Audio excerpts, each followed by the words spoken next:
Mekah merupakan tanah suci yang padanya terletak Baitullah dan ia adalah bumi yang dicintai Rasulullah SAW. Mekah juga merupakan tanah di mana Rasulullah SAW dilahirkan serta diangkat menjadi Rasul. Sebelum dikuasai oleh Islam, kota Mekah dijadikan sebagai tempat penyembahan berhala dan amalan-amalan jahiliah yang menjadi tradisi masyarakat Arab jahiliah ketika itu. Pada musim haji, ramai yang datang ke Mekah untuk beribadat kepada Allah.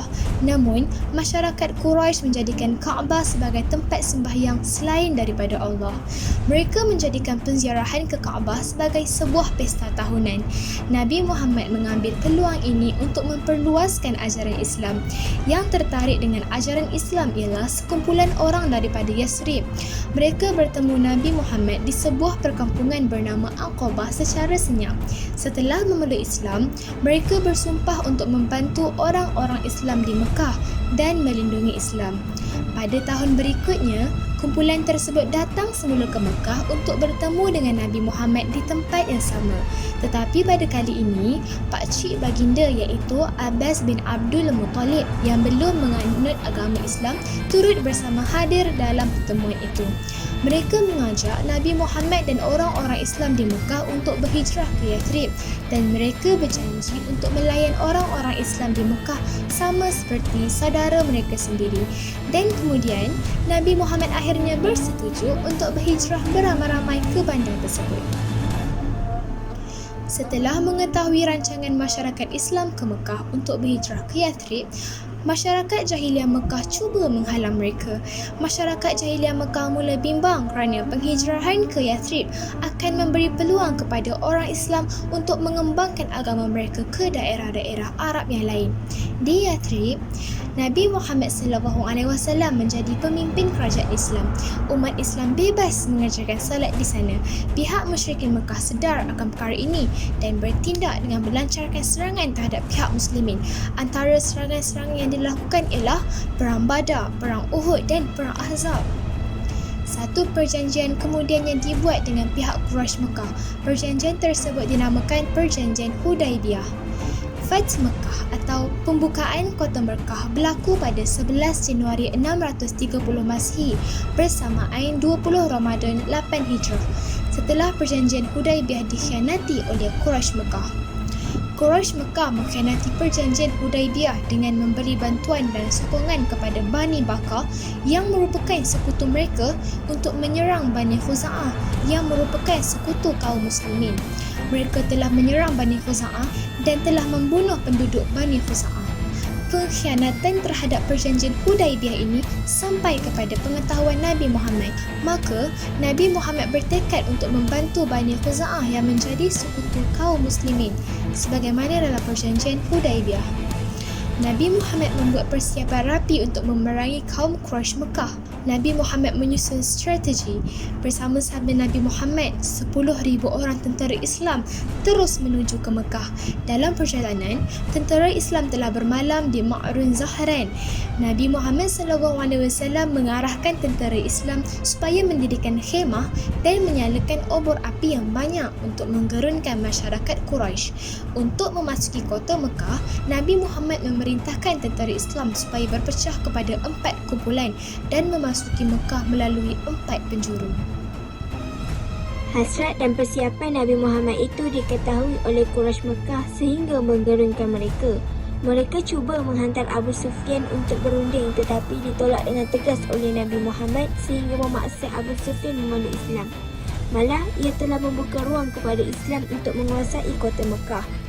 Sepulangnya Abu Sufyan ke Mekah, beliau menyeru kaumnya, "Wahai orang-orang Quraisy, Muhammad telah datang dengan bala tenteranya yang kamu tidak akan mampu menentangnya. Barang siapa yang masuk rumah Abu Sufyan, maka dia akan selamat." Sesungguhnya, Nabi Muhammad SAW dan para sahabat dapat memasuki kota Mekah dengan selamat tanpa ada sebarang pertempuran kerana Nabi Muhammad SAW mengarahkan supaya orang Mekah yang berselindung di rumah Abu Sufyan dibiarkan selamat. Setelah memasuki Mekah, bapa saudara baginda Al-Abbas mengisytiharkan keislamannya. Pemimpin Mekah yang berkuasa dan sombong pada zaman itu iaitu Abu Sufyan juga telah memeluk agama Islam. Keadaan kota Mekah menjadi semakin tenang dengan pengislaman Abu Sufyan. Maka Nabi Muhammad SAW melakukan tawaf, mencium Hajar Aswad dan bertindak memusnahkan berhala yang terdapat di sekeliling Kaabah. Baginda juga memasuki Kaabah dan mencuci dinding Kaabah dengan air Zam-Zam. Baginda memaafkan dan membebaskan penduduk Mekah yang pernah menentang Islam.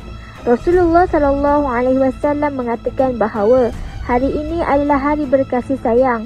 Hari ini hari dimuliakan Kaabah oleh Allah SWT. Kemudian Baginda SAW berkata, "Wahai orang-orang Quraisy, apakah kamu jangka tentang tindakan aku terhadap kamu?" Mereka menjawab, "Kebaikan. Kamu adalah saudara yang mulia dan anak saudara yang mulia." Lalu Baginda SAW menjawab, "Kamu semua boleh pergi dan kamu semua bebas." Berikutan peristiwa itu, maka penduduk Mekah berduyun-duyun memeluk agama Islam. Dari peristiwa pembukaan kota Mekah ini, dapat dijadikan iktibar bahawa umat Islam haruslah bersatu untuk meneruskan perjuangan Rasulullah SAW agar kesucian agama Islam terus tertegak di bumi ini. Rasulullah SAW sebaik-baik tauladan untuk dicontohi. Umat Islam juga haruslah sentiasa bijak menyusun strategi untuk berhadapan dengan musuh sebagaimana Rasulullah SAW berusaha mengatur strategi baginda untuk menghadapi Quraisy Mekah sehingga akhirnya kota Mekah menjadi kota yang suci daripada sebarang amalan syirik. Kesan daripada pembukaan kota Mekah: menjaga kesucian tanah haram Mekah, maka tanah haram Mekah menjadi kawasan larangan kepada orang bukan Islam. Hal ini sekaligus dapat membersihkan Kaabah daripada amalan penyembahan berhala. Umat Islam dapat menunaikan ibadah tanpa gangguan dan cemuhan daripada orang kafir. Ajaran Islam dapat disebarkan ke seluruh tanah Arab dengan cepat. Penduduk Mekah hidup dalam keadaan aman dan saling bekerjasama. Faktor kejayaan: peristiwa perjanjian Hudaibiyah telah memberi kekuatan kepada Islam dan umatnya. Strategi dan taktik Rasulullah yang berkesan, bijak dan cekap sehingga melumpuhkan dan melemahkan musyrikin Mekah dari segi mental dan fizikal. Semangat jihad tentera Islam yang tinggi itu telah membebaskan kota Mekah dari kekuasaan musyrikin. Hati mereka teguh kepada Allah dan percaya bahawa Islam tetap akan menang. Bismillahirrahmanirrahim. Inna fatahna laka fathan mubina.